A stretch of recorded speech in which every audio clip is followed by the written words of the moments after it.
আসসালামু আলাইকুম everyone, welcome back to my channel. পাকা আমের এই মৌসুমে এত রেসিপিস বাসায় ট্রাই করলাম, আর ম্যাঙ্গো মিল্কশেক ট্রাই করব না তা কি হয়?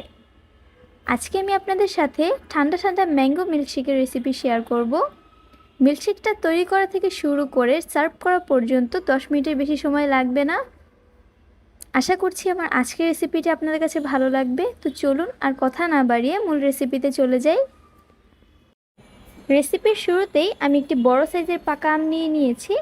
আপনারা ট্রাই করবেন রূপালি আম ব্যবহার করতে, এতে করে মিল্কশেকের টেস্ট খুব ভালো আসে। এখন আমি এই আমটাকে ছোট ছোট টুকরো করে কেটে নিব এবং ব্লেন্ডারে ব্লেন্ড করে নিব। ব্লেন্ড করার সময় এক্সট্রা কোনো পানি ব্যবহার করব না। এবার আমি একটি ব্লেন্ডারের জগে নিয়ে নিলাম 1 কাপ পরিমাণে আমের পিউরি। আপনারা চাইলে ক্যান করা আমের পিউরিটাও ব্যবহার করতে পারেন, তবে আমি এখানে ফ্রেশ আমটাই ব্যবহার করেছি।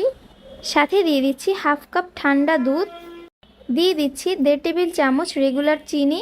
যেহেতু আমটা খুব মিষ্টি তাই চিনির পরিমাণটা 1.5 টেবিল চামচই যথেষ্ট। এখন আমি এতে দিয়ে দিচ্ছি 1/2 চা চামচ ভ্যানিলা পাউডার। এটা টোটালি অপশনাল, আপনারা চাইলে বাদও দিতে পারেন। সাথে দিয়ে দিচ্ছি 2 টেবিল চামচ হুইপ ক্রিম। আমার কাছে ভ্যানিলা আইসক্রিমটা ছিল না কিংবা ম্যাঙ্গো আইসক্রিমও ছিল না, তাই আমি এখানে হুইপ ক্রিম ব্যবহার করেছি। আপনাদের কাছে ভ্যানিলা আইসক্রিম কিংবা ম্যাঙ্গো আইসক্রিম অ্যাভেলেবল থাকলে আপনারা সেটাও এখানে ব্যবহার করতে পারেন। সেক্ষেত্রে আপনারা এখানে 3 টেবিল চামচ ব্যবহার করবেন। এখন দিয়ে দিচ্ছি 1/2 কাপ আইস কিউবস। এটা আপনারা যতটুকু ঠান্ডা পছন্দ করেন সেই পরিমাণটা বুঝে এখানে অ্যাড করবেন। আমি এখানে 1/2 কাপ পরিমাণে ব্যবহার করেছি, কারণ আমি মিল্কশেকটা খুব ঠান্ডা চাচ্ছিলাম। এখন এই সব কিছুকে আমি খুব ভালো মতো ব্লেন্ড করে নিব। আপনারা যদি আঁশযুক্ত পাকা আম ব্যবহার করেন সেক্ষেত্রে ব্লেন্ড করার পর মিশ্রণটা ছেঁকে তারপর সার্ভ করবেন। ব্লেন্ড করা হয়ে গিয়েছে, এখন আমি এগুলো সার্ভিং গ্লাসে সার্ভ করে নিব। সার্ভ করার আগে আমি গ্লাসগুলো একটু সাজিয়ে নিব, তাই আমি এখানে আমের পিউরির সাথে সামান্য একটু অরেঞ্জ রঙের ফুড কালার মিক্স করে নিয়েছি এবং গ্লাসের মাঝে আমি খুব ভালোভাবে একটু ছড়িয়ে দিচ্ছি এলোমেলোভাবে। আপনারা হয়তোবা ভিডিও দেখেই বুঝতে পারছেন। এখন আমি গ্লাসের মাঝে মিল্কশেক ঢেলে নিব।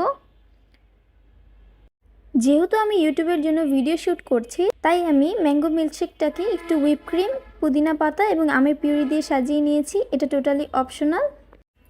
আমাদের ইয়াম্মি ম্যাঙ্গো মিল্কশেক একদম রেডি। পাকা আমের মৌসুমে এই ম্যাঙ্গো মিল্কশেকটা বাসায় অবশ্যই ট্রাই করবেন।